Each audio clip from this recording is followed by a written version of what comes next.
My First Bible presents David. My First Bible presents David. 1 second, please. What do you mean you can't find the video? Didn't you make a copy? I thought you did. What are we gonna do now? There's no time left. Let's improvise with what we have. Find cardboard and colors. No one will know the difference. Come on, come on, come on! All right, narrator, begin. My First Bible presents David forgives Saul. Days later, David, fleeing from Saul, arrived at the city of Nob, accompanied by a few men. There, he met a priest named Ahimelech, who, seeing him almost alone, was surprised and asked him, Why have you come alone? Where are the men who were with you? I came for an order, the king, said David. But it's a secret matter. No one must know. But tell me, do you have food for us? We're starving. Well, I don't have any common bread. I only have the consecrated bread that we took from the tabernacle. Give it to me, give it to me, David replied. After he gave him the bread, David asked Ahimelech, by any chance, do you have a spear or a sword here? The king's mission was so urgent that I forgot my sword. Don't you have any weapon? I only have the sword of the Philistine Goliath, the one you killed. It's wrapped in a cloth. You can take it if you want. That's perfect. Give it to me. Give it to me, David said. In that place, there was a man named Doeg, an Edomite, chief of Saul's shepherds. And by coincidence, he had heard everything David and Ahimelech had said. Later that same day, David, fleeing from Saul, went to Gath, land of the Philistines.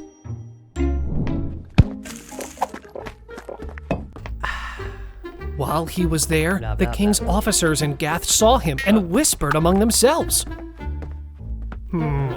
Isn't that David? Isn't he the one they sang about? Saul has slain his thousands, but David his tens of thousands? We believe it's him. Let's take him to King Achish. When David realized this, he became afraid of Achish, the king of Gath. So he pretended to be insane in public and began acting like a madman, scribbling on the doors and letting his saliva run down his beard.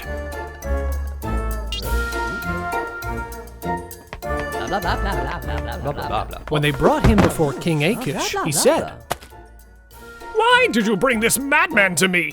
He's insane! Why would I want a madman? I already have enough with you all! Get him out of my palace!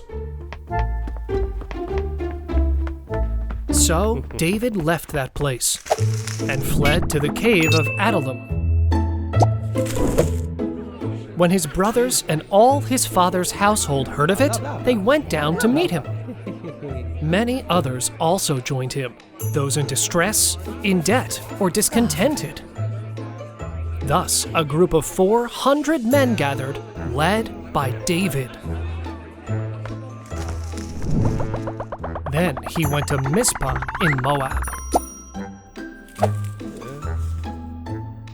And he said to the king of that land, Please, let my parents stay here with you until I know what God wants for me. The king of Moab replied, All right. And David's parents stayed there, while he stayed in a safe shelter. But a prophet named Gad said to him, Do not stay in this place. Go back to the land of Judah. So David left Moab and arrived at the forest of Hereth. Meanwhile, Saul was sitting under a tamarisk tree on the hill at Gibeah. He had his spear in his hand, and all his officers stood around him. And he said, All right. Listen up, men of Benjamin. Tell me something. Do you think the son of Jesse will give you fields and vineyards? Will he make you commanders in his army? Don't be fooled! Because now I realize you're all conspiring against me! No one tells me anything. No one informs me that my own son Jonathan has become friends with the son of Jesse! Tell me, is there not one of you who stands with your king? No one takes my side! Doeg, the Edomite who was among Saul's officers, said, I saw David in Nob with the priest Ahimelech. There, the priest gave him bread and even handed him the sword of Goliath the Philistine. What? Immediately, Saul sent for the priest Ahimelech and for all his relatives who were priests in Nob. When they arrived, the king said, Ahimelech, son of Ahitub? Yes, my lord, Ahimelech replied. Now it turns out that you and the son of Jesse conspire against me, Saul accused. No, my lord. What happened was, you gave him bread and Goliath's sword, and you even inquired of God for him. My lord, I knew nothing of any conspiracy. I know that of all your servants, O king, David, your son-in-law, is the most loyal and respected in your palace. This is not the first time I've inquired of God for him. Let not the king accuse me, nor my family, for your servant knows absolutely nothing about this matter, my lord. Saul, very angry, replied, Kill him! Kill all the priests! They've all sided with David. They knew he was fleeing from me, and yet they didn't tell me! But Saul's officers, when they heard this, refused.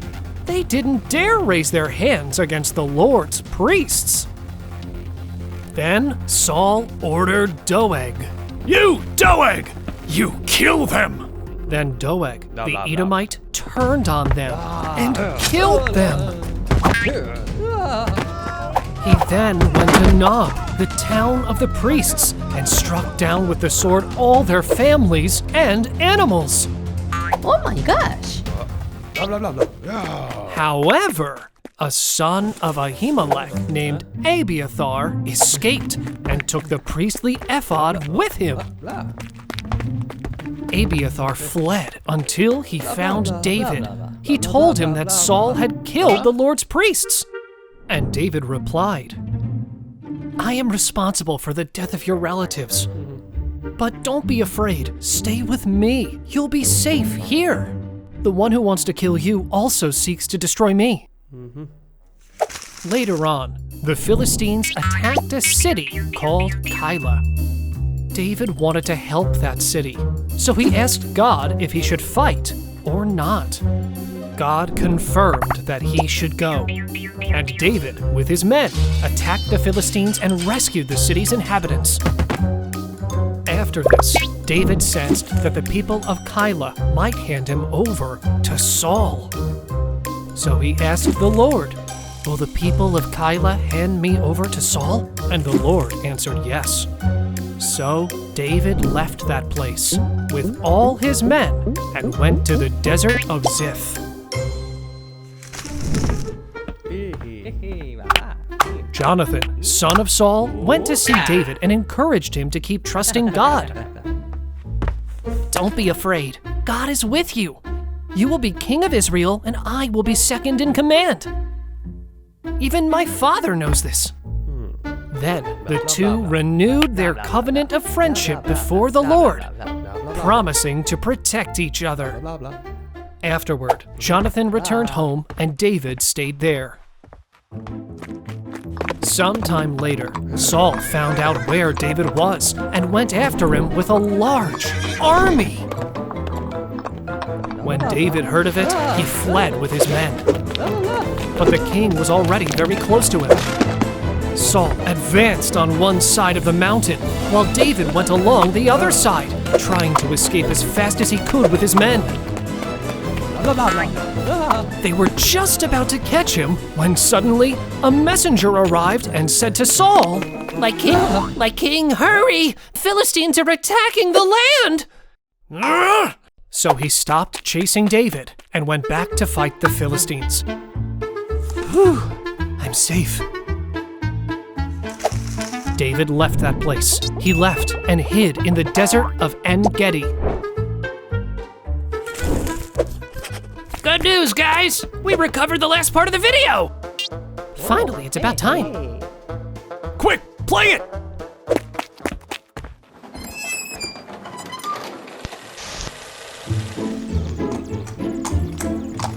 Later on, Saul was told where David was and went back to chase him with an army of 3,000 men from all Israel. They searched for him among the cliffs where the wild goats lived. Along the way, Saul came to a sheepfold. There was a cave in that place. Oh, I shouldn't have eaten that. Saul went into the cave to poop? Oh, my stomach! But it so happened that in the back of that same cave, David and some of his men were hiding. And they said to him, "Hey, this is the moment! Today the Lord's promise is fulfilled when he said he would deliver your enemy into your hands so you could do with him as you wish." Kill him, David, go on! David got up and quietly approached Saul and cut off the edge of his robe. But immediately he felt troubled in his heart, regretting what he had done. He returned to his men and said, "No, I cannot raise my hand against him. May the Lord keep me from doing any harm to the king. I will not kill the Lord's anointed. You won't either." So David restrained his men and did not let them attack Saul.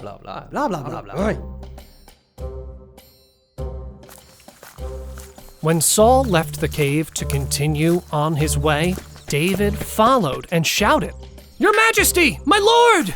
Saul turned around and saw David bowing with his face to the ground. David said to him, "Why do you listen to those who say that I want to harm you?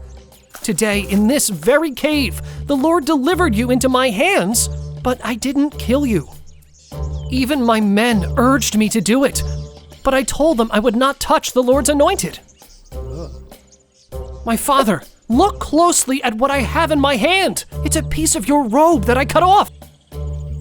Saul realized that indeed a piece of his robe was missing, and that it was in David's hands. "I had the chance, but I did nothing to you. Please, acknowledge that I'm not trying to harm you, much less betray you. However, you chase me to take my life for no reason. May the Lord judge between us and defend me, but my hand will never be raised against you." When David finished speaking, David, my son, is that really your voice? cried Saul, and lifting his voice, Saul began to weep. You have acted better than I have. You've returned good for evil. Today you've shown how kind you've been to me. The Lord put me in your hands, and you didn't kill me. Who finds his enemy and lets him go unharmed? May the Lord reward you for your kindness today. Now I know that the kingdom of Israel will be better under your reign. Just promise me one thing, that you will care for my family and not harm them. David promised he would, and the king said, You can rest easy, my son. I won't pursue you anymore. And so King Saul returned to his palace, while David and his men went back to their refuge.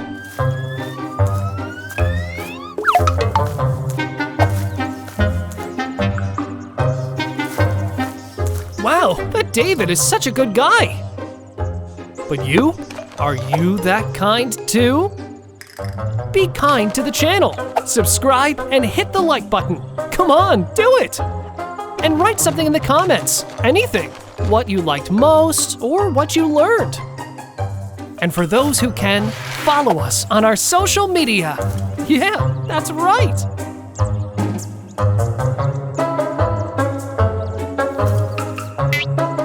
didn't anyone say it was over? I almost choked on the gift Saul left back there.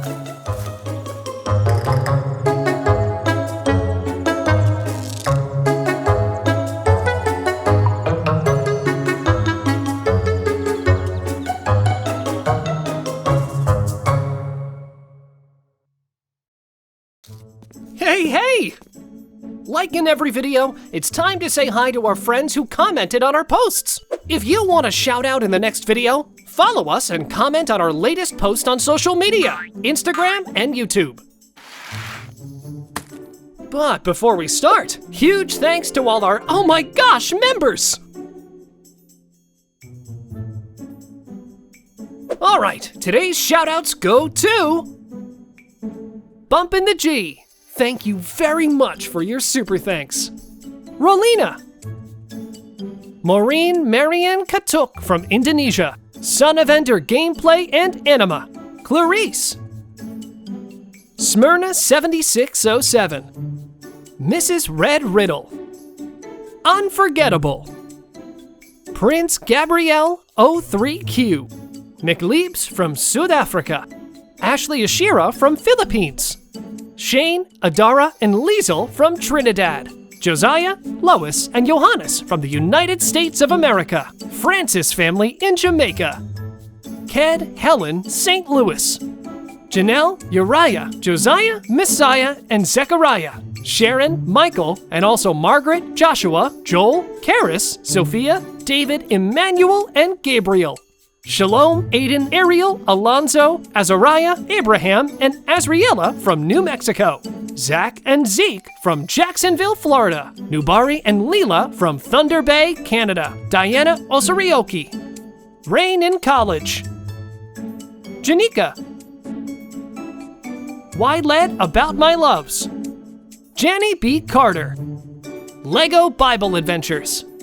Thank you very much for all your great support!